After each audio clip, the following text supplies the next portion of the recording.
Social media మిత్రులందరికీ హృదయపూర్వక ధన్యవాదాలు. ఈరోజు ప్రజా సమస్యలు, ప్రజలు ఇచ్చే ఫిర్యాదులు, వారి కష్టాలు, వారి బాధలు స్వీకరించడానికి గాంధీ భవన్ నుంచి పిసిసి అధ్యక్షులు మహేష్ కుమార్ గౌడ్ గారు ఒక పద్ధతిని ఇక్కడ ప్రవేశపెట్టడం జరిగింది.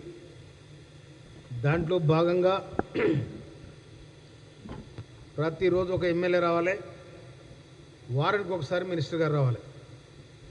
ఈ సిస్టమ్ ఇక్కడ డెమోక్రసీ లెవెల్లో ప్రజాస్వామ్య వ్యవస్థగా ఇక్కడ కొనసాగుతూ ఉంది. అందులో భాగంగా నేను తుంగతుర్తి ఎమ్మెల్యేగా ఈరోజు నాడు పిసిసి ఆదేశానుసారం నేను ఈరోజు ప్రజా సమస్యలు వినడానికి ప్రజాపాలనలో భాగంగా గాంధీ భవన్కి రావడం జరిగింది. కనుక కొంతమంది రకరకాల వాళ్ళ అవసరాల మేరకు నాకు పిటిషన్ ఇవ్వడం జరిగింది. సంబంధిత కలెక్టర్లకు, అధికారులకు నేను వాటిని రికమెండ్ చేయడం జరిగింది. అదేవిధంగా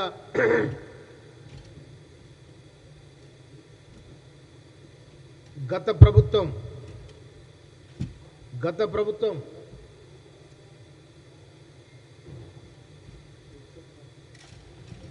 ప్రగతి భవన్ అని పేరు పెట్టి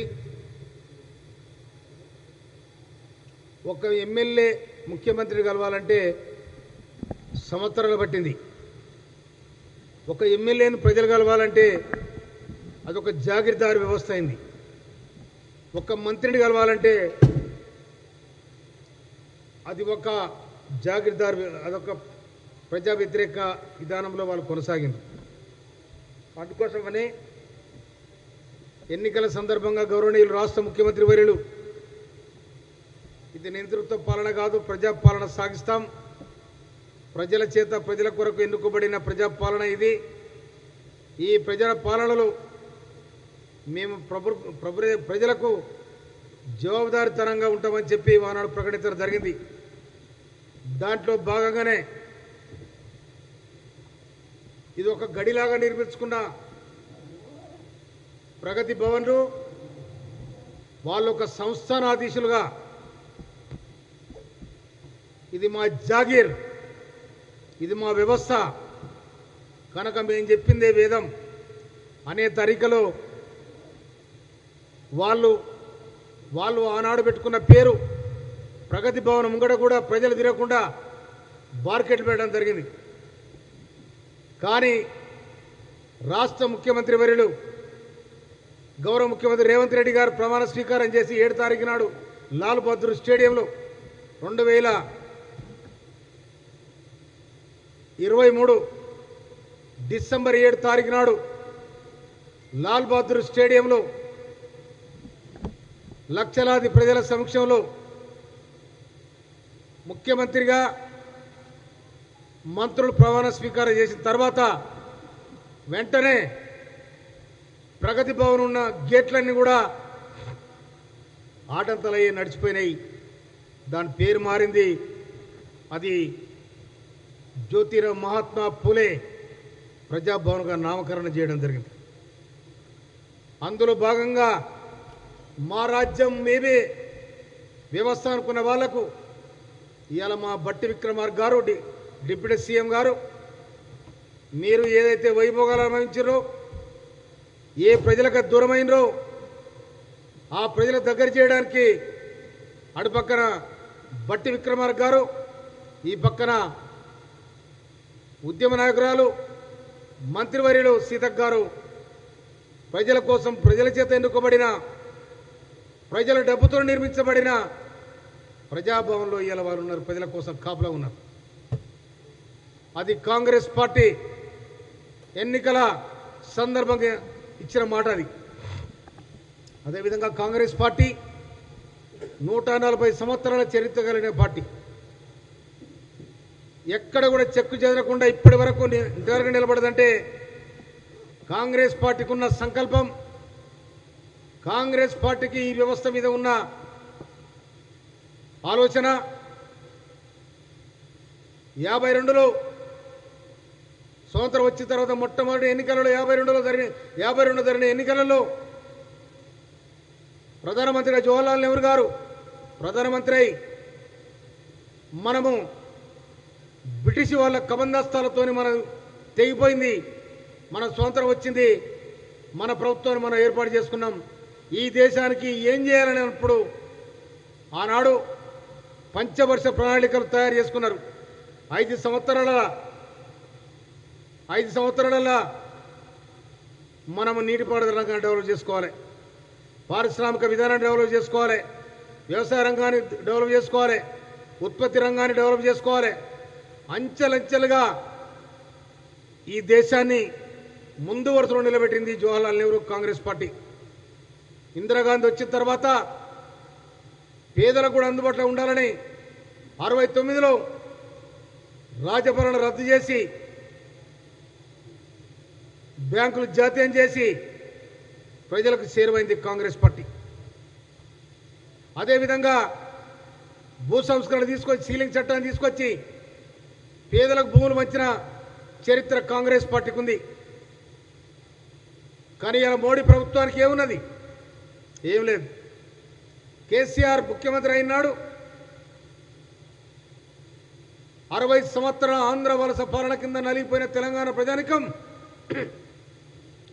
మా తెలంగాణ మాకు రావాలి, మా తెలంగాణ సపరేట్ రాష్ట్రం కావాలి, నీళ్లు నిధులు నియామకాలు అన్నీ కూడా మా సొంతం కావాలి, మా ఆత్మగౌరవం మాకు కావాలి, మా సంస్కృతి మాకు కావాలి అని 60 సంవత్సరాలే కొట్లాడిన వేలాది మంది అమరులైన తెలంగాణ 2014లో తెలంగాణ రాష్ట్రం ఏర్పడి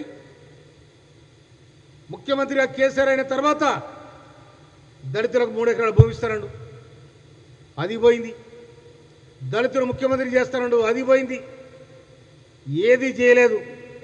కానీ వాళ్ళ ఇల్లు మొత్తం కూడా వాళ్ళు వాళ్ళ చుట్టాలు నిండుగా తెలంగాణను ఉన్న పదవులన్నీ కూడా దాచుకొని దర్జాగా ఇలా దాన్ని తెలంగాణను ఒక మడుగు చేశారు, బురద మడుగు చేశారు దాన్ని. కానీ ఇలా ప్రకృతి విలేతనం చేస్తే వరదలు వస్తాయి. ఎందుకు రావు? తప్పకుండా వస్తాయి. దాన్ని పరిరక్షించడానికి ఆ వరదలకు గురైన ప్రజలు ఎవరైతే ఉన్నారో మెదక్ కానీ, కామారెడ్డి కానీ, ఆదిలాబాద్ కానీ, ఇవన్నీ కూడా సిద్దిపేట ఏరియా కానీ వరదలు వచ్చినాయి. ఇవాళ ప్రతిపక్షంలో ఉన్న హరీష్ రావు గారు మాట్లాడుతూ ఉన్నారు ప్రభుత్వం నిర్లక్ష్యమైందని. మరి పడనాడు నువ్వెందుకు పోలే సిద్దిపేటకు? కనుక అర్థం పర్థం లేకుండా ప్రజలకు ఏం తెలియదు, మేం చెప్పిందే నిశ్చితాంతం అనుకొని, మేం చెప్పిందే నిజం అనుకొని నమ్మబలికే రోజులు పోయినాయని కూడా మీరు గుర్తుంచుకోవాలి.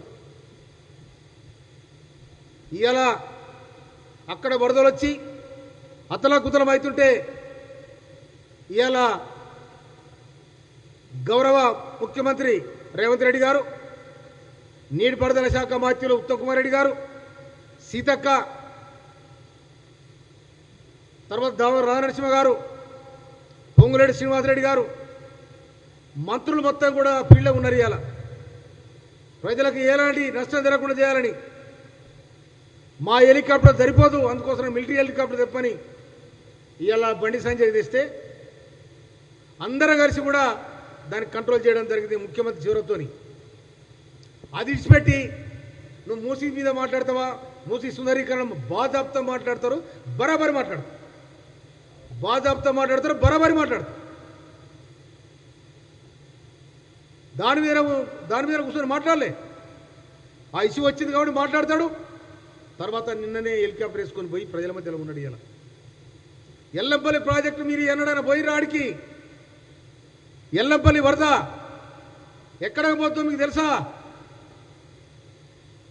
కాళేశ్వరం కట్టినాడు, ప్రతి నియోజకవర్గానికి 1,00,000 ఎకరాలకు నీళ్ళు ఇస్తానని చెప్పారు. నా తుంగతుర్తి నియోజకవర్గానికి కొత్త ఆయకట్టు ఎంత ఎందుకు చెప్పాలి మీరు?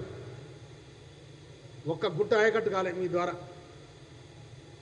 కొత్త ఆయకట్టు రాలే.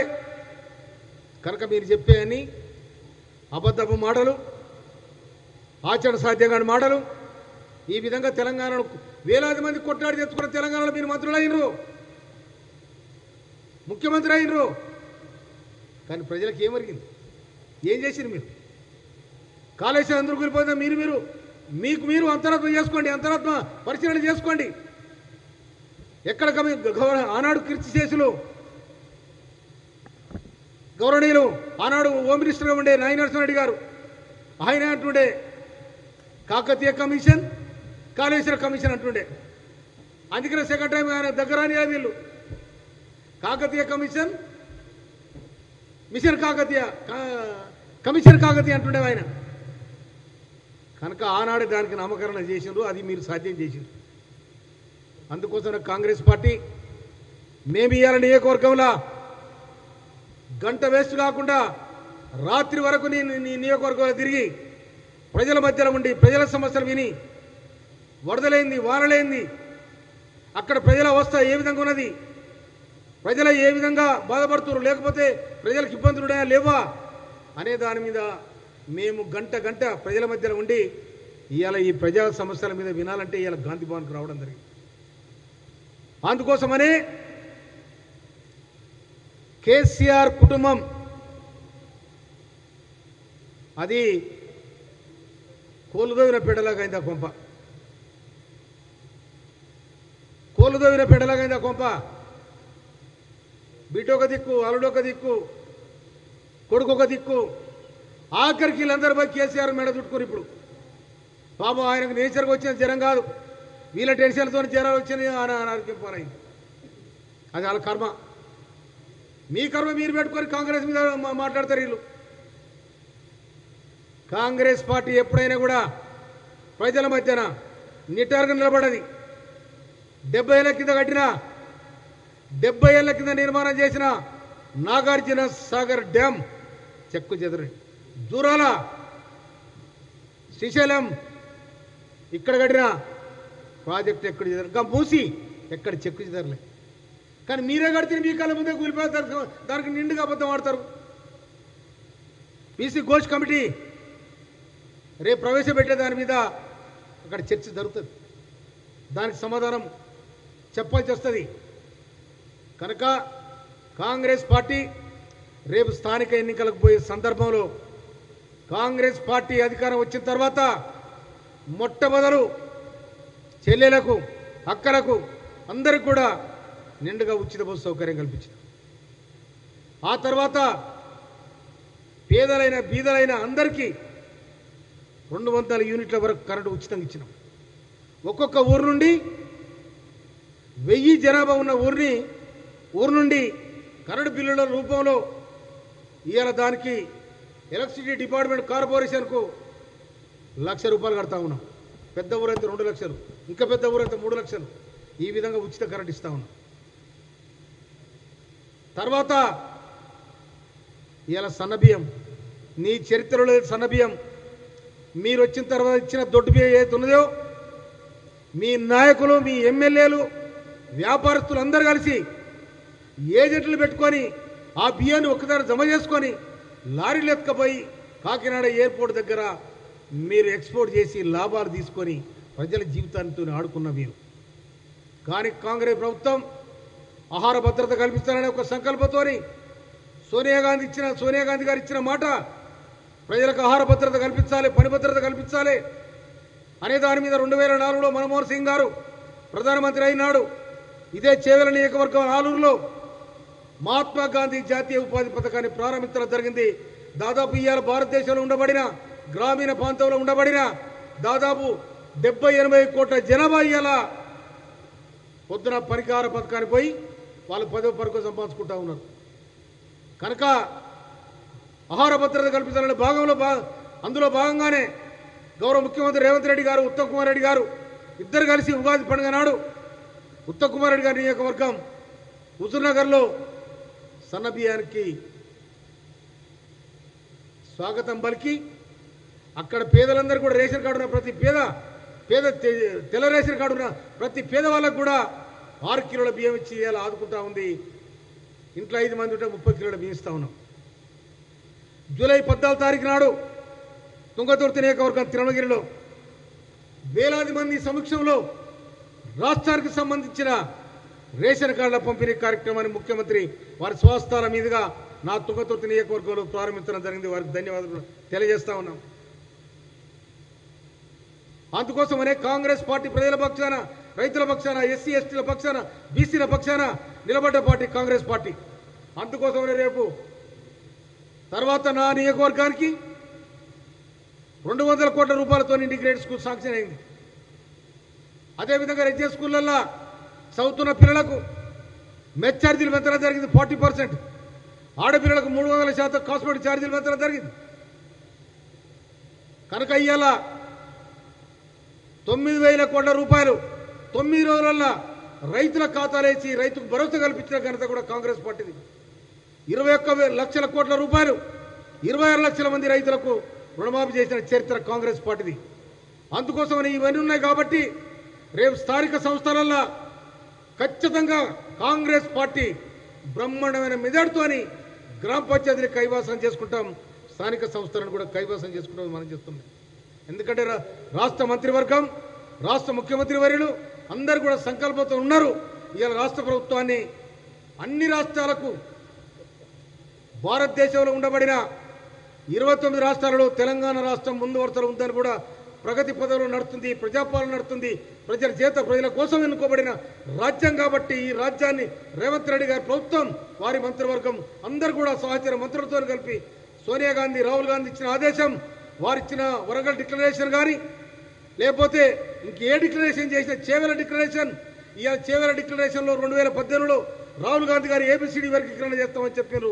అది నిండుగా అసెంబ్లీలో సుప్రీంకోర్టు రాష్ట్రాలే ఏబిసిడి వర్గీకరణ చేసుకోవచ్చు అన్న ఆగస్టు నాడు 1వ తారీఖు నాడు, పోయిన సంవత్సరం ఆగస్టు 1వ తారీఖు నాడు సుప్రీంకోర్టు ఇచ్చిన తీర్పును పురిగిపుచ్చుకొని ఎమ్మటే రేవంత్ రెడ్డి గారు అసెంబ్లీలో ఉన్న మా మాదిగ ఎమ్మెల్యేలు అందరూ కూడా పిలిచి నేను ఏబిసిడి వర్గీకరణ తేబోతా ఉన్నా, దానికి ఆర్డర్ తీసుకురాబోతా ఉన్నా అని ఇవాళ 40 ఏళ్ళుగా కొట్లాడుతున్న ఏబిసిడి వర్గీకరణ తీర్మానం చేసి ప్రజలకు అందుబాటులో ఏబిసిడి వర్గీకరణ అన్ని కులాలకు సమన్వయం చేసిన సామాజిక ఉద్యమ పార్టీ కాబట్టి అది రేవంత్ రెడ్డితో సాధ్యమైందని కూడా ఈ సందర్భం మనం చేస్తా ఉన్నాం.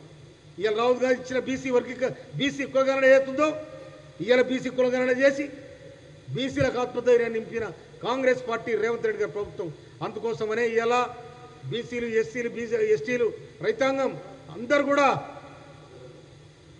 అందుకోసమనే అందరు కూడా ఇవాళ కాంగ్రెస్ పార్టీ వైపు చూస్తూ ఉన్నారు. కాబట్టి అందుకోసం రేపు భావి భారత ఈ దేశానికి రాహుల్ గాంధీ ప్రధానమంత్రి పరిస్థితి ఉంది. కాబట్టి బీజేపీ గడగడలాడుతూ ఉంది. అందుకోసమనే ఇవాళ ప్రజలందరూ కూడా కాంగ్రెస్ వైపు, రాహుల్ గాంధీ వైపు చూస్తున్నారు. ఇవాళ ఈ రాష్ట్రం కూడా రేవంత్ రెడ్డి గారి నాయకత్వంలో ప్రగతి పదంలో నడుస్తుందని కూడా మనవి చేస్తూ థ్యాంక్ యూ.